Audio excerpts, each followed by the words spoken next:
ओम कृष्णाय नमः। बोलो कृष्ण भगवान की जय। माघ शीर्ष मास कथा अध्याय 1।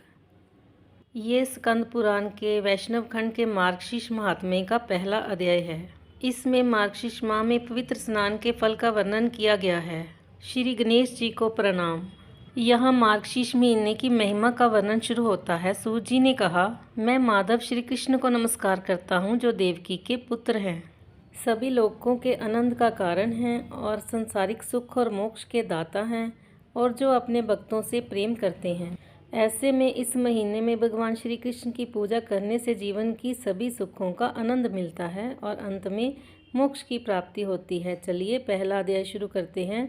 बोलो श्री लक्ष्मी नारायण नमः, श्री राधा कृष्णाय नमः। ब्रह्मा ने कहा, हे ऋषिकेश, ब्रह्मांड के निर्माता, हे देवों के भगवान, जिनकी महिमा सुनना सराहनीय है, हे सर्वज्ञ भगवान, मुझे बताइए कि पूर्व में आपके द्वारा ये घोषणा की गई थी कि महीनों में मैं मार्गशीर्ष हूँ। मैं उस मास का महात्म्य संक्षेप में जानना चाहता हूँ। इस माह का स्वामी अध्यक्ष देवता कौन है? उपहार में क्या देना है? पवित्र स्नान कैसे किया जाता है? इसकी प्रक्रिया क्या है? इस अवसर पर पुरुषों को क्या करना चाहिए? हे राम भगवान, क्या पूर्व में आपके द्वारा ये घोषणा की गई थी महीनों में मैं मार्गशीर्ष हूँ? मैं उस मास का महात्म्य संक्षेप में जानना चाहता हूँ। हे राम भगवान, इस माह में क्या खाना चाहिए, क्या बोलना चाहिए? पूजा ध्यान मंत्र आदि के द्वारा कौन से संस्कार किए जाने चाहिए? हे अच्युत, मुझसे सब कुछ कहो। श्री भगवान ने कहा, हे ब्राह्मण, समस्त लोकों के दाता, आपने अच्छी तरह पूछा। जब मार्गशीर्ष का पवित्र संस्कार किया जाता है तो इष्ट पूर्ति आदि सहित अन्य सभी संस्कार किया जाता है, अर्थात बलिदान, सार्वजनिक उपयोगिता के कार्य जैसे विश्राम गृहों का निर्माण, कुओं और टंकों की खुदाई। हे पुत्र, यदि मार्गशीर्ष में कोई भी पवित्र अनुष्ठान किया जाता है तो व्यक्ति को वह पुण्य प्राप्त होता है जो सभी तीर्थों में स्नान करने और सभी यज्ञों को करने से प्राप्त होता है। हे पुत्र, मार्गशीर्ष के महात्म्य को सुनने से वह लाभ प्राप्त होता है जो मनुष्य तुला पुरुष आदि के दान से प्राप्त करता है। मैं कभी भी मनुष्यों द्वारा यज्ञ, वेदों के अध्ययन, दान आदि से, सभी तीर्थों में स्नान करने से, त्याग से या योग अभ्यास के माध्यम से नहीं जीता जा सका हूँ। अन्य महीनों में मैं पवित्र स्नान, दान, पूजा, ध्यान, मौन व्रत, जप और अन्य चीज़ों से मार्गशीर्ष महीने की तरह आसानी से नहीं जीता जाता। इससे एक रहस्य उजागर हो गया है।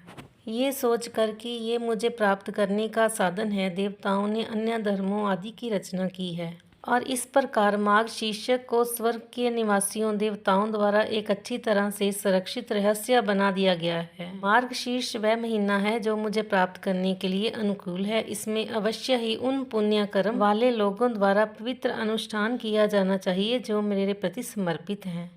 भारत की क्षेत्र भूमि में जो लोग मार्गशीर्ष में पवित्र स्नान नहीं करते हैं उन्हें पापी के रूप में जाना जाना चाहिए। वे कलयुग में भ्रमित हैं। हे प्रिय, माघ महीने में जब सूर्य मकर राशि में होते हैं तो मनुष्य को वह लाभ मिलता है जो 8 महीनों में प्राप्त होता है। वैशाख माह में 100 गुना माघ का पुण्य प्राप्त होता है।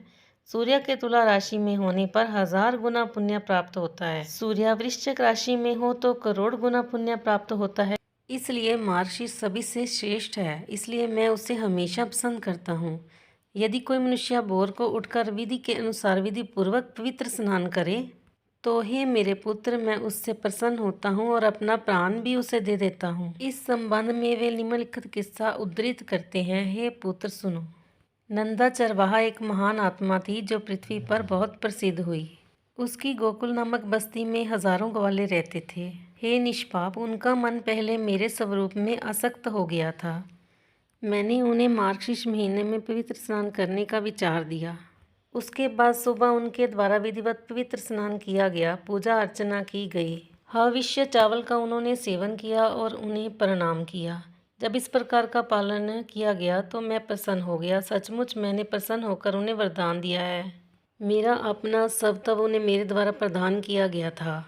इसलिए मार्गशीर्ष में संस्कार पुरुषों द्वारा निषेधाज्ञा के अनुसार किया जाना चाहिए। श्री कृष्ण गोविंद हरे मुरारी, हे नाथ नारायण वासुदेवा, हे नाथ नारायण वासुदेवा, हे नाथ नारायण वासुदेवा।